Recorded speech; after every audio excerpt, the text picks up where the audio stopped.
My name is Karen Bailey. And I'm Nelda Majors.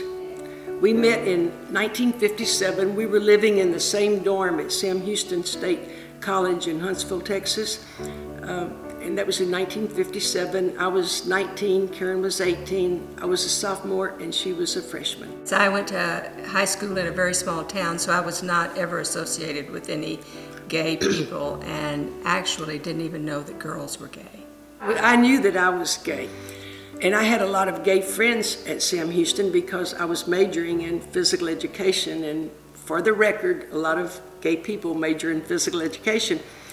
Anyway, I felt like that I should tell Karen that I was gay because I didn't want other people thinking, since we were running around together and developing this friendship, I didn't want them thinking that I was trying to hide anything from her. So I told her that I was gay so that I would be the one who told her and no one else. Well, when I was at home and I realized that I really did care for Nelda.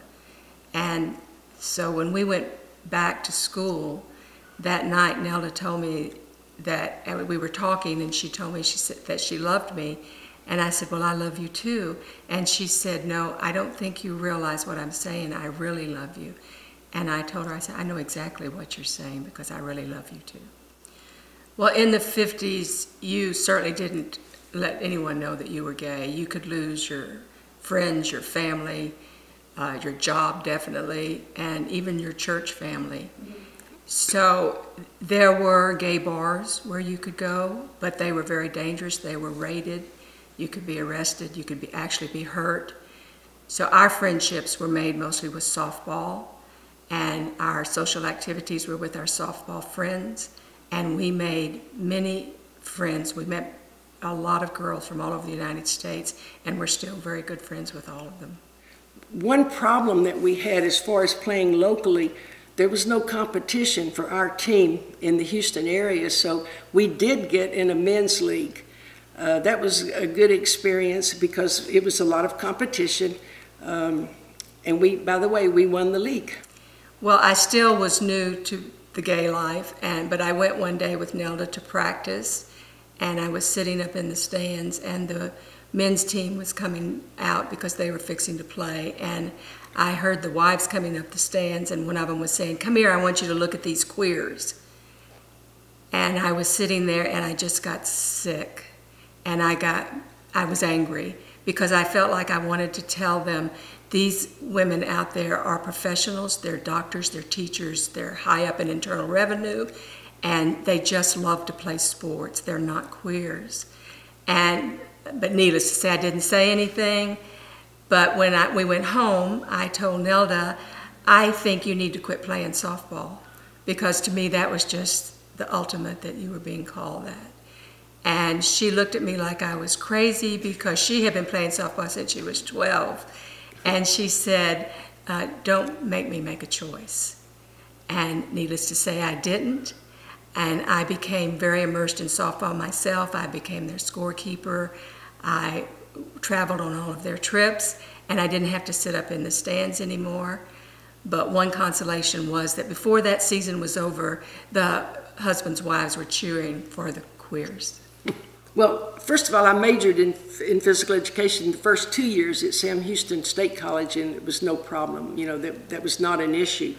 When I transferred to the University of Houston, I just transferred as a physical education major.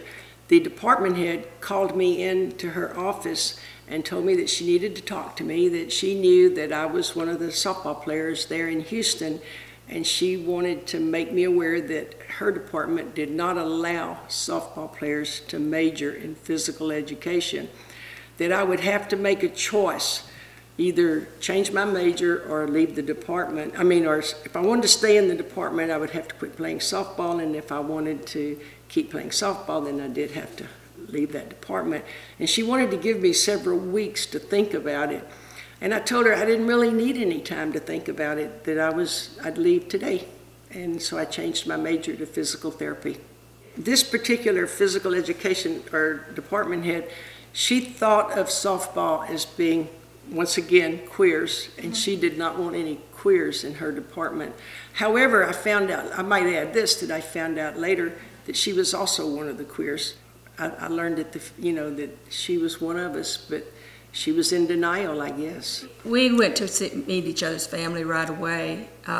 Nelda's family her mother and dad were very innocent anyway, and they were so sweet and so welcoming. I even lived with them for about 3 years, and they were always welcoming. My family was a little bit more suspicious because I'd always went around with cheerleaders and majorettes, and all of a sudden I'm with all these softball people, and they were a little bit more suspicious, but it was not very long afterwards that both sets of families were introducing us to their friends as their daughters. Our parents never knew that we were gay. I don't know that Nelda's parents ever thought anything about it. Mine, I think, knew and accepted it and literally worshipped her. My dad would call me, and I would answer the phone, and, "Hi, Dad, how are you?" And he would say, "Fine, how are you doing? Let me speak to Nelda." And that's the way it went. They adored her, and her parents But felt we the still same never way. came out to No. them as far as admitting anything. I never admitted anything to my family either, as far as actually talking about it. But, one of my nephews, when my oldest nephew got married, they were taking the wedding pictures, and my brother, I was there for the pictures, and my brother said, "Wait a minute," to the photographer. He said, "I got to get my other sister." So we had a closeness, but yet we never, ever talked about it. Nelda's youngest nephew and his fiancée asked us if they could have their wedding at our house in our backyard, which we agreed to. And after they had left for their honeymoon, I was in the kitchen cleaning up and doing dishes, and Nelda's brother, who is a deacon in the Baptist church, and all of Nelda's family were very strong Baptists, so most of the guests there were Baptist. And he and I were cleaning up, and his mother-in-law says to me, "Karen, aren't you afraid to sleep upstairs all by yourself, and don't you get scared?" And Nelda's mother, once again in all her little innocence, popped up before I could even answer and said, "Karen doesn't sleep by herself. She never sleeps by herself. Wherever they live, Karen sleeps with Nelda." And I just kept washing those dishes very quickly. I couldn't even look at Nelda's brother. We met Sue at the Women's National Tournament here in Phoenix, and in 1969. And a few months later, she came to visit us, and then later moved in with us.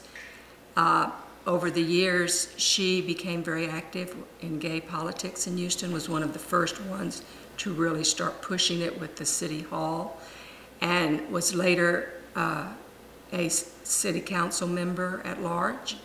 She invited us to her induction ceremony and wanted us to come to the city council meeting afterwards, which we did. And she introduced, each member was introducing his family, his children, how long they had been married. And when it got to Sue, she introduced her children and her sister, and then she said that she wanted us to stand up. And she proceeded to say that what effect we had had on her life. And we stood up and were fixing to sit down, and then she just said, "And oh, by the way, they're celebrating their 50 years together." And that was our first outing, with 3 television stations from Houston being there, and all I could think about was the 6 o'clock news and our families watching the 6 o'clock news. So she was our first person to out us, which is quite all right. We had a big ceremony with Carla Diana gave us a party, and that was here in Phoenix, that she gave the party. And we hardly knew anybody here because we had just recently moved here. But Carla invited all of her friends, and there was not too many gays. Most of them were straight. But it was the neatest party, and it was the neatest way to celebrate a 50th anniversary. I mean, we didn't know we didn't have any expectations because we didn't know what was going to happen. But that turned out to be the best party. It was really neat. And then later we had a 50th party with our friends in Houston, and the mayor of Houston and Sue, the council member, gave us a proclamation and made it Karen and Nelda Day. Charlotte and Marissa are my great-great nieces.